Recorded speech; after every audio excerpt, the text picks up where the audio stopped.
You know how if you throw a frog into boiling water, it will jump out? This is true, but the thing is, if you take a frog and place it in cold or lukewarm water, and then slowly heat it up, it won't jump out, and it'll be boiled alive. Except no, that isn't what happens. You put the frog in lukewarm water, slowly heat it up, it'll jump out long before it starts to boil, because it's not fucking stupid. Frogs are cold-blooded. Cold-blooded creatures are very good at telling how warm it is. But like all metaphors, of course, this one's primary purpose isn't the realism of the scenario, and it doesn't really concern itself with frogs at all. This one's about humans, especially humans in adverse situations, specifically humans who live under tyranny. If you suddenly place a population under extreme tyranny, they will probably react to that with extreme prejudice. But if you increase tyranny slowly, always a little at a time, always some new, unfortunate, but entirely justified and really actually just temporary new circumstance that you add over time, eventually they will be fully in the grip of your tyranny and complacent. But it turns out this isn't true either. It's also not entirely false though. Of course, in any group as diverse as a given population, you will probably have people who oppose any level of tyranny, even things that most people wouldn't perceive as tyranny. And there's always going to be people who will be okay with any level of tyranny as long as they are okay. If you increase tyranny in a population, the amount of resistance in that population will also grow. The interesting reaction is not so much the growth of the resistance as the effect that the speed of the growth of the resistance will have. If resistance in response to tyranny grows very fast, more people will flock to it than they otherwise would have, and they will fight more vehemently to defend the freedom that they have because they feel that they still have something to lose that isn't part of the tyranny. However, the thing about tyranny is that even though it creates a lot of resistance, it's also extremely effective at destroying resistance. And the more tyranny you have, the easier that becomes. This is of course bad if you're a resistance person, not so much if you're a tyrant. So the trick is to increase tyranny little by little so that the people who would be activated by an intense reaction of the resistance won't be activated. But you also need to increase tyranny fast enough so that you don't lose progress by the resistance that exists in any given society and the heightened resistance that will exist in a society wherein there is more tyranny. And also you don't want future generations to have to carry on your project of increasing tyranny because that rarely works. So long as you are not in total power, there will always be people working against your tyranny. Now you would think that the resistance against a tyrant would be at its highest when they are at the peak of their tyranny, but this isn't actually true. If you were to map the relationships of these two things on a graph, you would find that the point at which the resistance is highest is the point at which the tyranny is already reasonably high, but not so high that it starts being more effective at generating resistance as it is at suppressing resistance. That being said, full tyranny is still an extremely volatile situation. Not only will the keys of power be very concentrated and therefore quite easy to take away from you, but there will also be a huge population of people with nothing to lose, and those are even worse than people who have something to lose. They will take action against you, and if you mismanage it, people will flock to them who wouldn't otherwise have. While tyranny is high, the speed at which resistance can increase is also potentially higher, because the situation is more volatile. Picture it like a spring, with tyranny pressing down on it.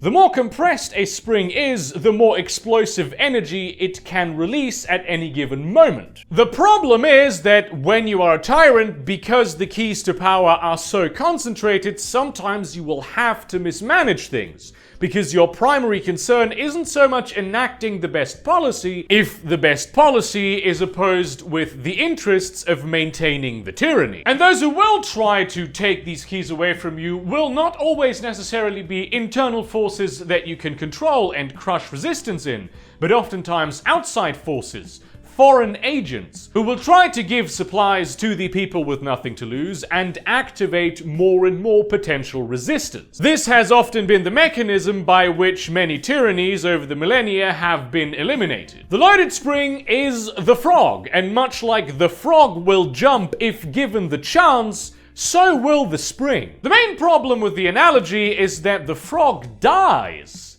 while it should actually be immortal. It becomes heavily scarred, but it will jump out if it can. But what if it can't? Thus far, this hasn't been a big problem, because no matter how good you are at cutting off your resistance from potential resources they might use against you, the inferior resources that they do end up using against you still have something of a fighting chance against your superior resources if put in the hands of people who are desperate enough. But what if you had, say, total control over modern information technology? If you control telecommunications, and especially the internet, you have a definitive strategic and tactical advantage on pretty much every battlefield this war could be fought on. If you have advanced enough information technology and you control, say, filter bubbles, you could identify resistance operatives and keep them away from each other without even having to crack down on them. If you have access to automated resource gathering, you can keep your population complacent and happy more easily, meaning that they will be less willing to put their energy into the unloading of the spring. Consider the amount of information that Facebook and the NSA have on you. They probably know you better than you do. However, the problem is, if you don't put that information out there about yourself, aka if you opt out of the system, you will not be able to have any level of impact on society. It's impossible to change a system from the outside unless you are able to annihilate it from the outside, which comes with its own problems. This is why resistance movements and the patrons of resistance movements place such a high priority on infiltration. And obviously, if you want to infiltrate something, secrecy is key. But you either do not have secrecy because all the information is out there and can be correlated, or you become an outsider incapable of infiltrating the system. With the modern level of mass surveillance and the advances that are happening in the fields of AI and data processing, the question becomes as to whether or not, if tyranny ever manages to grab a hold of the world again, or even a specific area of the world, will the resistance even be able to defend itself against it? Or will they be so ridiculously outmatched that there will be no way for them to overthrow their oppressors? What if they just put a lid on the pot that has the frog in it? And so because the frog is immortal, it'll try and jump out, but really it'll just be boiling forever. What technological means do we need to make openly accessible to the public as such? Will that even be effective at protecting us from tyranny?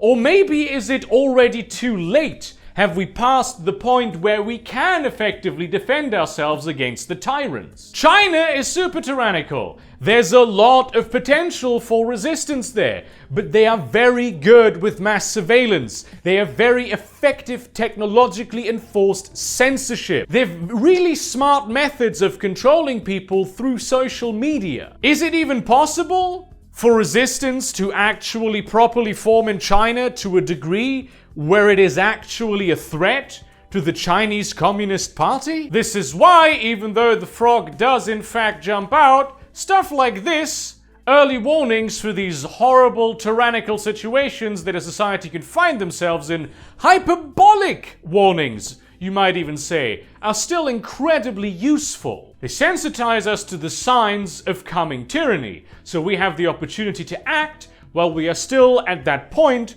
where the resistance against the tyrant is the greatest. This way, we can do what the frog would actually do, which is jump out long before it's too late. Thank you very much for watching this video. Like, comment, subscribe, share this to your relevant communities, but do not spam them. Consider supporting me on Patreon or Subscribestar, maybe purchasing some of the merchandise that I have, or buying my book. And in that spirit, keep your eyes open.